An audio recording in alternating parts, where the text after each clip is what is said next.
So it seems like every other day we have some type of new image coming out for either the Switch 2 or something related to it. We had back on Sunday an image of the side of the Joy-Cons, and today it looks like we have more information about that dock.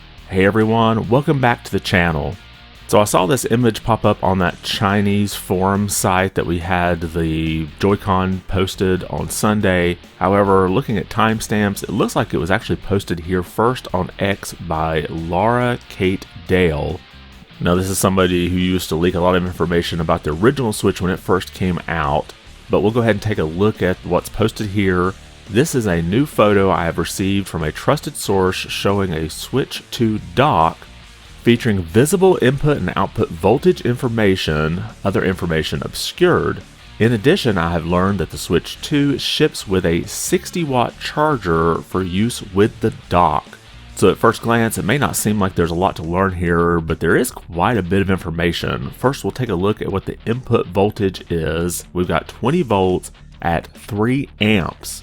Now, as the post said, that would be 60 watts that would be needed to charge. Now this means 60 watts for both the dock and the Switch 2 when it's in the dock. Now the dock itself is going to output 15 volts at 2.8 amps. Now I know you're probably doing some quick napkin math here. That means that the dock will output 42 watts. That would leave 18 watts that the dock would then use. So for a comparison, the current Switch dock only needs 15 volts and 2.6 amps, which means you just need 39 watts to power the dock with the Switch in it. Now an interesting note from that, the current Switch dock charger can output 15 volts at 2.8 amps, which is exactly what it appears the Switch 2 needs.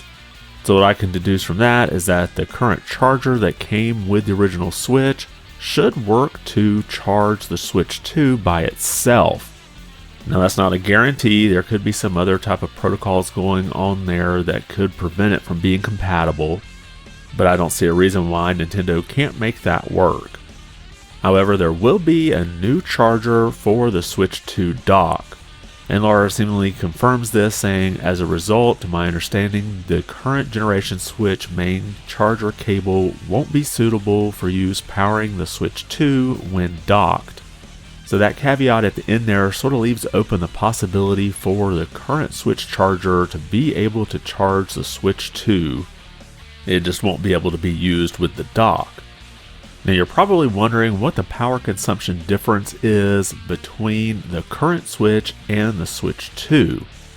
So if you go to the current Switch dock, the original, I'm not talking about the OLED one, you can see here that it outputs at 15 volts and 1.2 amps, which would only be 18 watts. So we're going from 18 watts for the current Switch to 39 watts for the Switch 2. That would be a 216% increase in the power draw for the Switch 2. Now there's a lot of reasons why the Switch 2 would draw more power. The obvious first one is that it's using an 8 nanometer SoC and is having to draw more power when it's docked and needs to output maybe 4K or at least a higher frame rate. But the other possibility I think might be more plausible, and it might be that that battery can charge faster in the Switch 2. So let's say Nintendo is trying to keep some kind of compatibility with the old Switch charger to be able to use to charge the Switch 2. You'd want to keep that 15 volts, but you make the charger be able to do a higher amperage in order to be able to charge the battery faster. And this might explain why we've been hearing rumors that there may be a fan inside of the Switch 2 dock. With a higher current running through there, it could get a little warm, so it might be that that fan kicks on while it's charging the Switch 2, and then maybe once it gets up fully charged, it can kind of drop that current down, and then that fan can cut off, or at least maybe go to a lower RPM. Of course, this is just all speculation on my part. We don't have any concrete evidence of that just yet. Now, there's one more thing that we may learn from this picture, and that's what ports might be on this Switch 2 dock. If we zoom in on the right hand side here, it looks like there's basically 3 sort of black slits on the right hand side. This is most likely where 3 different ports are. Now, judging by the size and the shape, it looks like the top one's probably that USB-C port. The next one down is most likely HDMI, and then the bottom one is most likely an RJ45 for the Ethernet connector. No, we don't know this for sure, but to me this seems the most plausible shape and size for these three black slits. So there doesn't appear to be any type of USB-A port for peripherals inside of the dock, but that doesn't leave out the possibility of one being on the front. And then going back to our discussion of all the power, there could be some power that's being reserved out for a peripheral if, for example, you want to hook up a Switch 2 Pro controller and charge it while you're playing and the battery for the Switch 2 is charging. Then there may be a little more power budget there factored in for that. But that really wouldn't be much different than the way we have on the current Switch dock. It has USB-A ports on the front in order to charge things at the same time.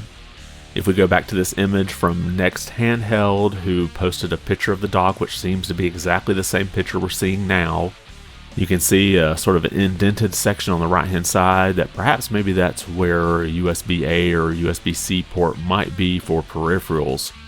But let me know your thoughts in the comments below. Do you think that the higher power needed for the Switch 2 dock is factoring in things like maybe a quicker charge for the system? Or do you think maybe it just needs that extra power in order to power the system at higher resolutions or even faster frame rates? Drop your comments below and let me know your thoughts. And if you like this video, be sure to give it a thumbs up. And if you haven't subscribed to the channel, consider doing so. It really does help out a lot. I'm pretty close to getting to 1,000 subscribers. At that point, I can get into the next tier of YouTube's partnership. So if you could help out with that, I'd really appreciate it. I want to thank you for watching and be good.